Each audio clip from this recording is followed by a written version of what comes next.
হচ্ছে আপনারা সবাই জানেন আমাদের সাজেক পাহাড়ের কথা। আমরা সবাই বলি হচ্ছে বাংলার দার্জিলিং, খুবই ভালো বাংলার দার্জিলিং। এই মানে প্রাকৃতিক সৌন্দর্য দেখার জন্য এখান থেকে সবাই যায়। কিন্তু বিষয়টা হচ্ছে আমাদের এই যে সাংস্কৃতিক বা সংস্কৃতির দিকটা হচ্ছে আমাদের কতটা আমরা সীমিত বা সীমাবদ্ধতার মধ্যে থাকি। এখান থেকে যারা যায় তারা হচ্ছে ওখানকার যারা আমাদের যে আলাদা সংস্কৃতি রয়েছে, আমাদের কৃষ্টি রয়েছে, আমাদের রীতিনীতি রয়েছে, সে সমস্ত কিছু না জেনেই হচ্ছে তারা শুধুমাত্র হচ্ছে মানে একটা উদ্যম, একটা আনন্দের জন্য হচ্ছে, যা উদ্যম বলতে হচ্ছে আমি শুধুমাত্র হচ্ছে হই হুল্লোড় গান বাজনা করার জন্য যাই সেখানে। হ্যাঁ, গান বাজনা হচ্ছে তাদের হয়তো ক্যাসেট প্লেয়ারে হোক বা সাউন্ড বক্সের মাধ্যমে হচ্ছে তারা যায়। কিন্তু বিষয়টা হচ্ছে ওখানকার যারা মানে অধিবাসী আছে, যারা স্থানীয় লোকেরা আছে, তাদের যে নিজস্ব সংস্কৃতি আছে, এই বিষয়গুলো তারা কখনো জানতেও চায়নি।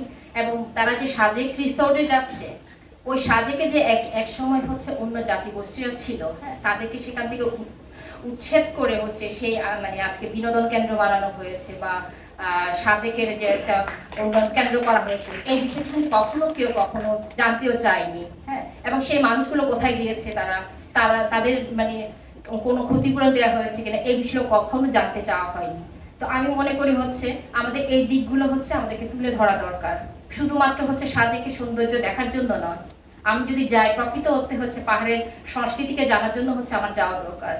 আমি গেলাম হচ্ছে আজকে ঢাকা শহর থেকে গেলাম, হুট করে গিয়ে একটা পাহাড়ির বাড়িতে গিয়ে হচ্ছে সোজা রান্না করে চলে গেলাম, তার তো এনা যে হচ্ছে ওরা খুবই উদার, তার প্রতি সম্মান রেখে হচ্ছে আমাদেরকে তাদের প্রতি মানে সম্মান রেখে হচ্ছে আমাদের হচ্ছে এই ভ্রমণগুলো করা দরকার। যদি প্রকৃত অর্থে হচ্ছে পাহাড়ের সংস্কৃতি জানা দরকার, তাহলে হচ্ছে এই সমস্ত কিছু জেনেই হচ্ছে আমাদেরকে পাহাড়ে ভ্রমণ করতে যাওয়া দরকার বলে আমি মনে করি। তো আসলে বেশি কিছু বলার, আমাদের অনুষ্ঠানও শুরু হয়েছে অনেক দেরিতে, আরো পরবর্তী বক্তা আছেন এবং হয়তো আপনারা যারা শুনছেন তাদেরও অনেক প্রশ্ন থাকতে পারে। তো আমি মনে করি হচ্ছে আমাদের সংস্কৃতি, যে আমরা বারবার বলি হচ্ছে কথায় কথায় বলি বাংলাদেশ একটা বহু ভাষা বহু সংস্কৃতি একটা রাষ্ট্র, এই মর্যাদাটুকু যেন হচ্ছে আমরা রক্ষা করতে পারি। আজকে একজন আমার পূর্ববর্তী বক্তা খুব সুন্দর করে বলে গেছেন। হ্যাঁ, ইসলাম ধর্ম, এখন ইসলাম ধর্মের তার যে মূল যে কথা, সেটা হচ্ছে অন্য ধর্মকে হচ্ছে তার একটা রেসপেক্ট করা। হ্যাঁ, তো আমি মনে করি হচ্ছে আমরা অন্যের সংস্কৃতিকে যেমন হচ্ছে আমরা রেসপেক্ট করব, সবসময় নিজেকে হচ্ছে বড় করে দেখানো কোনো এখানে হচ্ছে আমাদের কোনো অবকাশ নেই। প্রত্যেকের নিজস্বতা আছে, প্রত্যেকের সংস্কৃতি আছে। তো আমাদের সবার সংস্কৃতির প্রতি, সবার নিজস্বতার প্রতি, সবার ধর্মের প্রতি হচ্ছে আমাদের সম্মান রাখা দরকার। এবং ওই সম্মানটুকু নিয়ে হচ্ছে আমরা একটা বাংলাদেশ যে একটা অসাম্প্রদায়িক রাষ্ট্র, সেটা আমাদেরকে আরেকবার প্রমাণ করতে হবে। কারণ এরই মধ্যে দেশ স্বাধীন হওয়ার 50 বছর 52 বছর পেরিয়ে গেছে, আমাদের আবার নতুন করে শুরু করতে হচ্ছে। তাহলে আমরা যদি এভাবে আমাদেরকে 50 বছর অন্তর অন্তর যদি আমরা বাংলাদেশকে সংস্কার করতে হয়, তাহলে এই বাংলাদেশ কখনো এগোবে না।